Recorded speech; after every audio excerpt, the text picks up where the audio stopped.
I quite like this little viewpoint. I got toys here, I got toys here. Awesome. Sometimes toys come with a story. I don't think you can see it. Can you see him? Just up here. That is Remixers Prime. Which I was desperately trying not to buy off the cull. Until I actually got to TF Nation last year and he dangled it under my nose and showed me the box, and then I actually saw just how gruesomely big that toy is. I instantly went, oh my god, I've got to have it, and bought it off him. On the Friday night, blowing a large wedge of the money that I had for the whole weekend as soon as I got there. Not ideal. But that year I went for one specific toy, one particular toy, only one toy would do, and it turns out that there was only one of these toys in the entire place. And the cull, hi mine, bought this toy with the money that I gave him for Remixers Prime up there, so I couldn't have one, and I was gutted. I was properly gutted. And it took 2 days for him to get home back from TF Nation and go, it's okay, I played with it now, would you like it? So then I had to go and find a big wedge of money, given that I'd spent all of my money at TF Nation, to buy the one toy that I wanted to buy at TF Nation. So I took all of my wedge, plus whatever this cost. This is a Wei Jiang Evasion mode Optimus Prime. One of the most complicated, beautiful, pointless, crazy, conflicting toys that I own. It's a KO. It's essentially a KO. It's a dirty KO. There's been a bit of a kerfuffle about KOs lately. Someone was rude to me about KOs. This is a KO, but it's not a KO. It is a KO, but it's not a KO. You can't go and buy this from Hasbro. I can't go and buy this from Hasbro. I've got like 7 versions of the normal Evasion mode Optimus Prime, but I can't go and buy this massive one with die cast and ratchet joints and stuff like that. Does that make it on okay? I'm not sure. I love him. I absolutely love him. So, just, he looks like that. And as I turn him round, he just looks all the different shades of beautiful. I love him, can you tell? Underneath, you get these amazing flame decos, and that's going to be his back, which you know because everyone's got one of these toys. But that is just beautiful. Look at it. We'll go through some of the proper stuff later on. If I turn it up like that, yeah, okay, it's a bit panel liney, but it's not the end of the world. I mean, this is obviously the elephant in the room because it's got these ghastly great big feet hanging off. But from the top, that looks great. From the side, it's feet hanging off. It's not the end of the world. The toesies rotate, which makes life loads easier because it slopes in. You know what I'm saying? It's just... The hubcaps are all made of chrome. Shiny, shiny chrome. The tyres are rubber. They're all rubber tyres. The smokestacks, apart from being the most beautiful thing I've ever seen, they pose, they go up, they go down for robot mode. They are just stone cold beautiful. The back plate here doesn't exist on the stock one. And that's what leads to the problem, because it's not a KO, it's an evolution of what already was. It's better. It's just better. The joints are better. The ideas are better. There are plates to cover. But you couldn't do that with the other one because of A, cost, and B, size. Because this is ginormous, and I'll display that. I'll show you later. Because this is enormous, you've got more options to do stuff. Now this may be a bit brutal. Bear with me. I'm going to turn it into a robot. Okay, so the first thing we're going to do is just take that and open up the wheels underneath here just a little bit, which lets all of the bottom stuff go. Okay, we're going to take the grey bits under here, and they've got little tiny, let's see if you can see, divots here, and those divots hold everything in place. So all you've got to do is get a thumbnail in there, lift all of this up and just wrestle with it a little bit, and they will come apart like that. That is your Evasion Mode Optimus Prime look. That's what you're expecting to see. These are clever. Look at that beautiful flame there. We'll go through frames in a minute. Oh. We're going to take the front. We're going to lift the front up like that. Okay. Then we're going to grab this panel on the front here.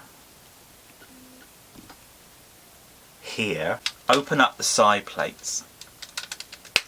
Can you hear that pop? That's all the clasps letting go. I'm scared of scratching the paint. I'm scared of scratching the paint. There we go. So open that little lot up and then take the front of this. This is danger reviewing, because this thing it's not easy. It pegs together so beautifully. Trying to get it out of this mode can be horrible. There we go. Right, after fighting with it for a little bit. So you take this, you're going to pull all of that out in this great big concertina, which leaves you this great big gaping hole in the front. It's okay, fine, we're getting there, okay? So you're going to take the back panels, open that up, open that up. Now that's very a la the original plastic toy, that's cool. We're going to take these little panels up the top here and we're going to fold them out, which is going to give us a bit of space. That's not on the Evasion Mode toy. This is purely a Wei Jiang idea, which I love, love, love, love, love. Do that like that. Okay, so there, we've folded those back, and now we are about to really start delving into this thing, because it's scary. We're going to lift that up, rotate it round, and that's probably going to do for now, because we need to get the arms out of the way. In the back are the hands. If you reach inside, pull the hand out, reach inside, pull the hand out, pull it ever so gently, pull it ever so gently, and you start to release the arms. Okay? This is where it gets a bit scary, because I've already got a paint chip, because I don't like die cast. Don't like die cast, don't like it at all. Chips, weighs a ton, scares me. Okay, so what we're going to do is bring all of that forward. Yep. And then, can you see that starting to move already? There's a great big hinge, so you're going to bring that forwards. Try and rotate that arm section like that. Straighten the arm out, and then we're literally going to rotate that like that.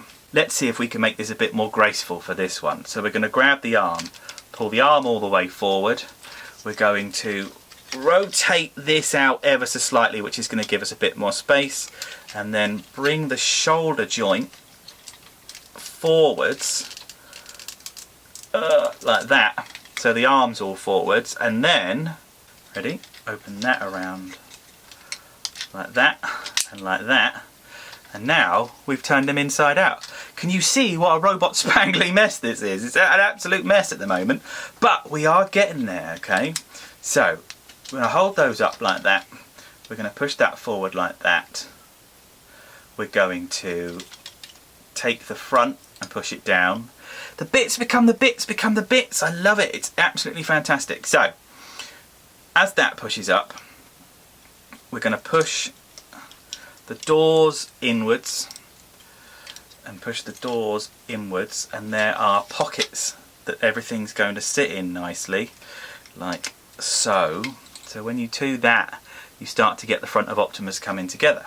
Okay, now you take these flaps at the back, as a la the normal one. Let's get the arms out of the way. You ready? Ready? Oh. Take that, move that in.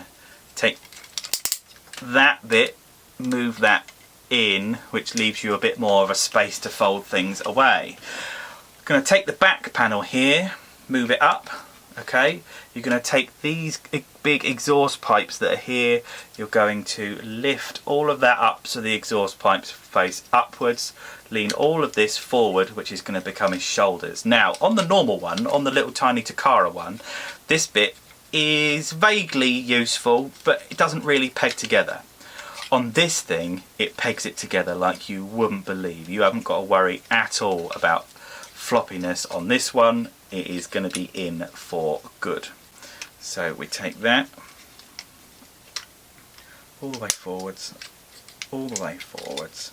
Forgive me for talking to myself while I'm doing it, but it's not the easiest thing in the world. Now, a hole, and there is a peg. Pegs love holes, so all you're going to do is push one into the other and wait for it to go down.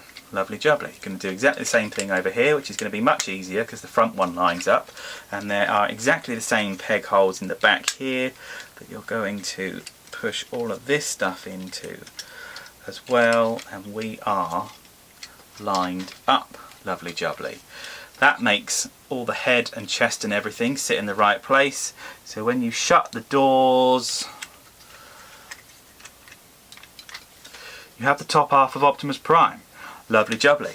The rest of this is fairly easy because all we're going to do is pull that down.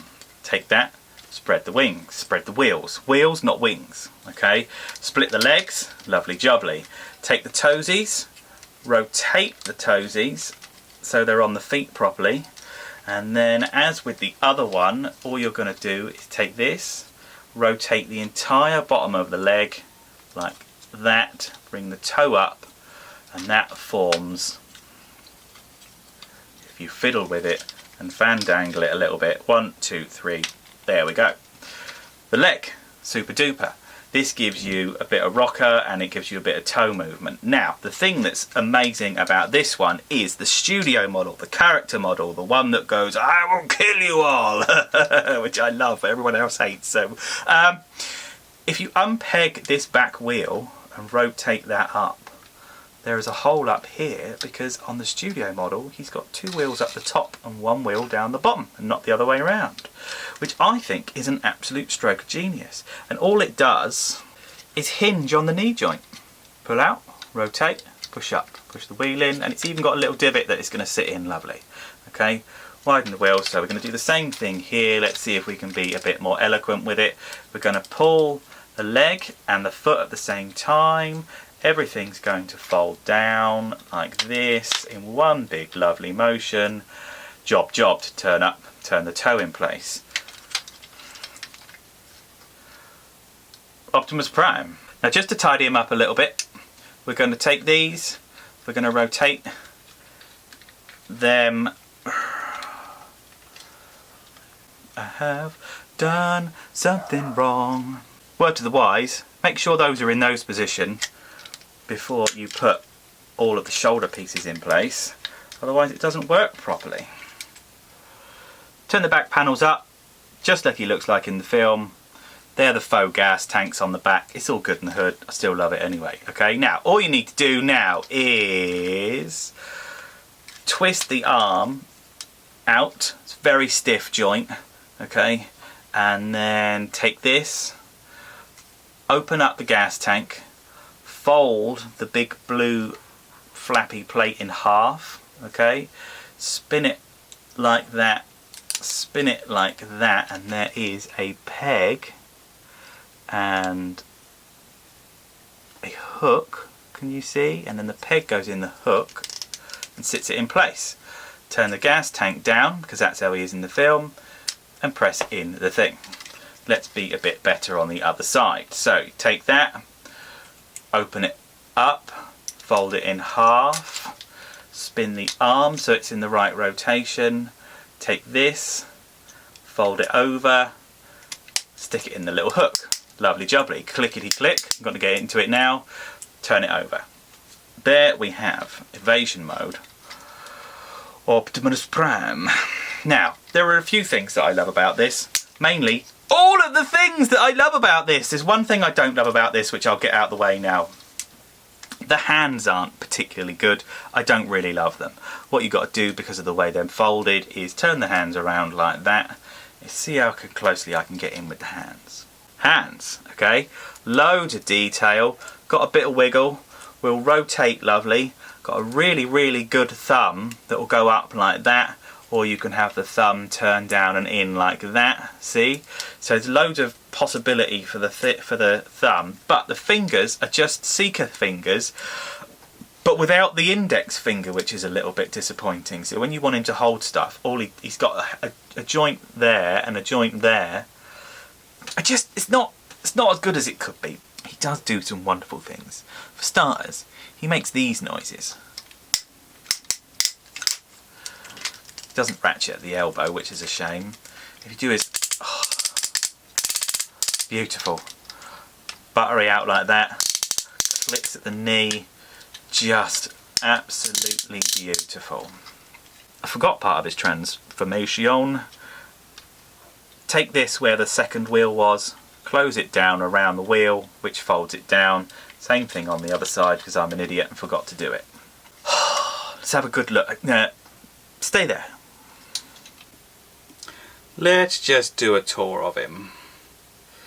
As we go down, the piping on the flames is amazing. The chrome work on the chest is amazing. The crotch piece is pretty much perfect. The knee pads are pretty much perfect. The flame work on the inside of the legs is just beautiful. The toes on this one, well, as you see, rotate. He's got ankle rockers. He's just about as good as it gets. But unlike a lot of the Transformer toys, he looks just as nice from behind. Look, no kibble, no superfluous rubbish. This is just a good mould made better. He could do with some sparkly blue in the plastic, let's be honest. But apart from that, we're pretty much golden. From the side, the piping between the flames and the blue is again beautiful. Again beautiful there. Chrome on the wheels. Skinny, powerful Optimus Prime beautifulness. But then one of the other things that gives me joy in my Optimus Prime special place is the box it comes with is just as good as the toy itself. It's got a foiled laser printed front which is all shiny against a matte black back. The back has the most beautiful imagery of the toy you could ever want to see. It's just everything on this is classy and glorious and makes me feel super guilty about it being a KO. The other thing it comes with that I've completely forgotten about, and I'm definitely going to have a little play with later. It comes in another little face! He's got his mouthy face, not his battle mask face. And I usually do mouthy face, not battle mask face. He comes with his absolutely enormous shield, which you can see comes with translucent orange plastic, which catches the light beautifully. And it's got a pegged handle in there so he can hold it. Energon axe. Now the weird thing is, this is the Energon axe that he murdered Megatron to death with in Dark of the Moon and not really anything else. Which is, it's a clever little thing because I can't even work out how it's attached together. It's translucent with paint over the top, but you would never know because the paint is perfectly applied. It could not be any better. It doesn't have a locking mechanism for him to hold it or anything like that. It's just going to slot in his hand, but the way his hands work, it's going to be absolutely fine. Murder Death swords. And they don't pop out of the arm, they don't attach in, they've just got pegs up here which fit inside the palms of the hands, which makes them super long because we all like a long one. And finally is gas tank guns. These are supposed to go on the truck mode, but if you've got one of these you're not keeping it in truck mode. These are gas tanks that peg onto the side of the vehicle so it looks like gas tanks. But if you take that and pull that out like that, and you take that and pull that out like that, and then you put these two bits, because that's got a separate peg there, look, so you tuck that in. That's got a big round slot, that's got a big round peg. Put that in like that, and you get a cannon for him to hold. Now, the triple barrel thing at the end is spot on. The rest of this gun is about as inaccurate as you can possibly get. If anyone knows of, or where to get an accurate gun to go with this guy, let me know, because obviously you see it in quite detail and it's a beautiful, beautiful, massive, great big gun. I would like to have one. So here he is, Wei Jiang Evasion mode Optimus Prime. Probably one of the best things in my collection. Probably one of the most stupid, interesting stories. Probably one of the times where I really shouldn't have bought something but wanted it so bad I absolutely had to have one. Every way you look at it, every way you pose it, every way you make him stand is beautiful. Absolutely beautiful. I absolutely, completely want the new Megatron that Wei Jiang have just done. But I'm buying a house and I'm not made of money. So maybe one day we'll see. My name has been SMS number 1, and I have a real sickness for Optimus Primes. And you can too.